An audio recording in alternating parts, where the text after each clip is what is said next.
So in our 20s, finances might not be the most of our strong suits. There are exceptions, people actually make some great decisions in their 20s financially. But for me, I know I did not. I was not one of those people. And I just want to, share the top 5 things that I just shouldn't have done or should have done. I made a lot of mistakes, but I want to give you the top 5 things that I just, messed up. And, hopefully you don't make those same mistakes. Or if you're in that role, you can make those changes quickly. This is guided, for 20 somethings, but anybody. I mean, finances is great for anybody. Once again, I'm not a financial guru, nothing like that, and I'm claiming that. I just want to share my experiences in my 20s on the mistakes that I've made. And yeah, here's number one. So number one on my mistakes that I've made in my 20s, the number one thing is not learning about finances. Not learning and then not applying. There's so many books that you can buy right now. So many books you can buy right now on finances. Everybody know the big name of Dave Ramsey with Total Money Makeover. Huge name within finances. And then even Rich Dad Poor Dad with I believe his name is Robert Kiyosaki. I think that's how you say his name. That's been a book that's been out for a while. But it also depends on what type of ways you want to learn and what type of strategies you want to learn to do it. It's not bad to learn different ways and strategies, but picking one that you feel like is best for you, going with those processes, but applying it. Another way to find some good books on finances, I've been doing this recently with Amazon. I heard this from somebody, his name isn't coming up right now, but when you go on Amazon, you choose whatever niche of a book that you're looking for, get a 5-star, choose your 5-star rating, and then just sort it to the most reviewed books. So that's going to give you 5-star books, and the ones that are most reviewed they're going to be pretty reliable books to read and enjoy and learn something from. Another thing is also getting a mentor and getting some advice from them, and continuing to be open about what's going on with your finances if you trust them. The other thing is buying some courses. I wouldn't buy anything that's too expensive, but getting into some courses to have some mentors that you trust that, once again, has shown how to make money and properly manage money. So that's number one, learning about money. The second thing is buying a car and having a car note. It could be a touchy subject for people, but in your 20s, I don't believe you should have a car note. That's the mistake I made. I had a car. This is from somebody that has had car notes his entire life. Having a car note isn't necessary. There's ways you could get around it.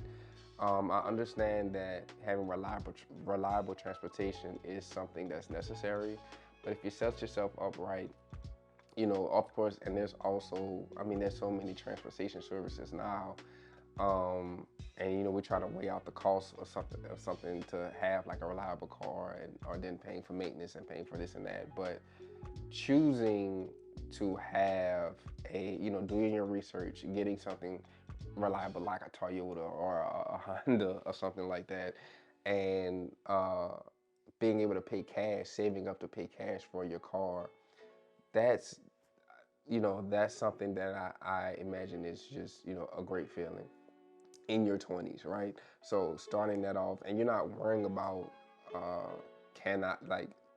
gotta pay this car note.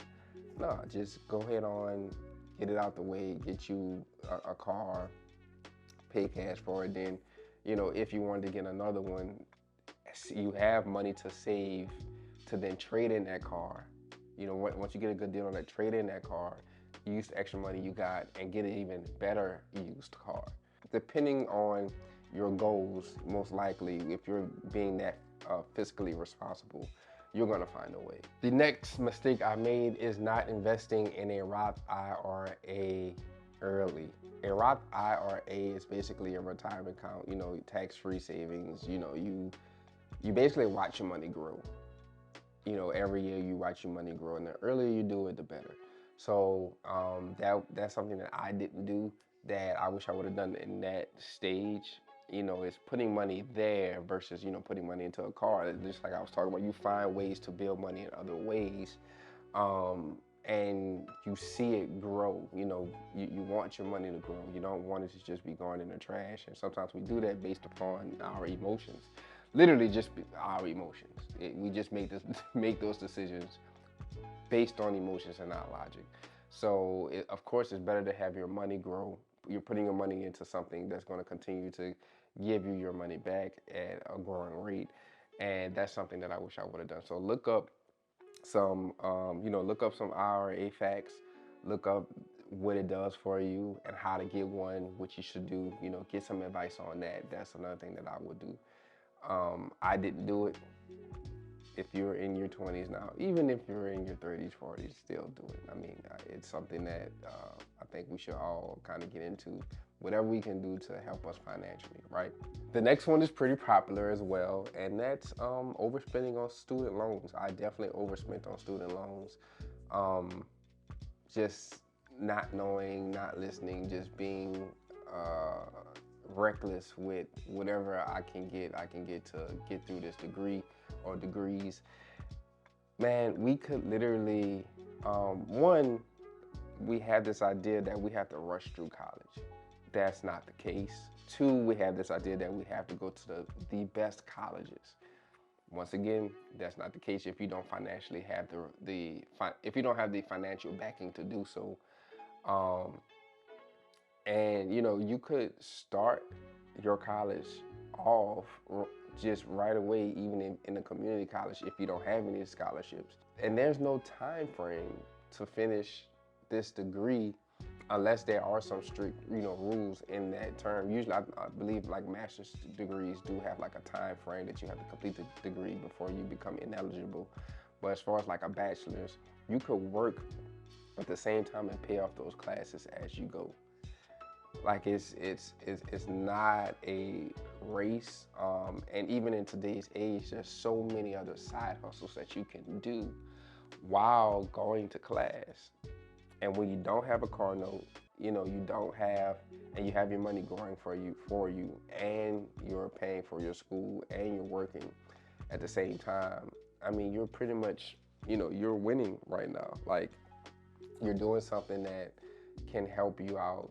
So you get to realize as you grow what you really want to do by not rushing through it. That's the advantage of not rushing through college and paying for it with cash.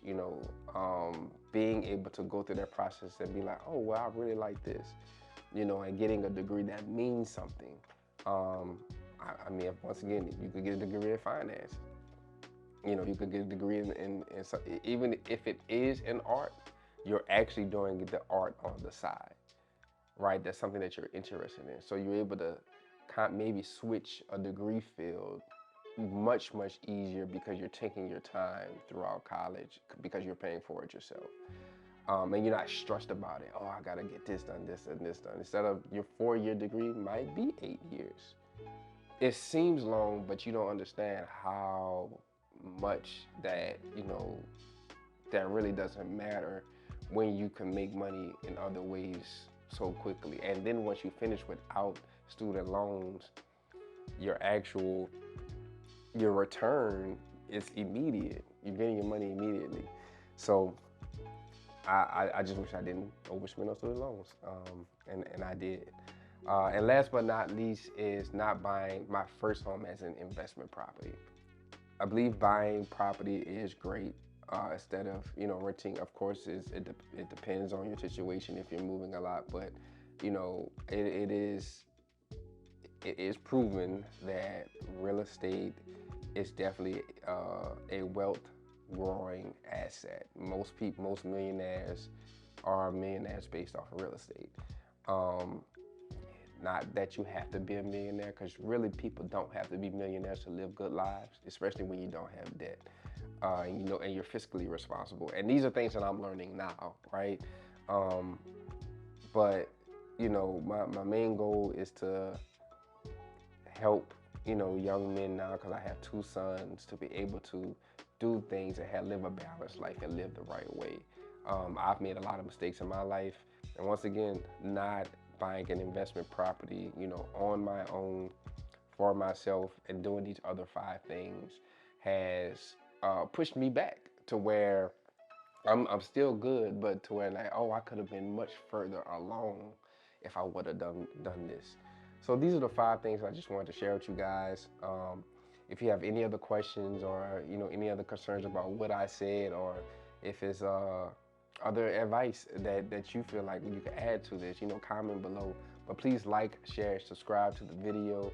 I can't wait to give you guys more videos. This is very fun for me, and I really enjoyed going on this ride with you all. Thank you.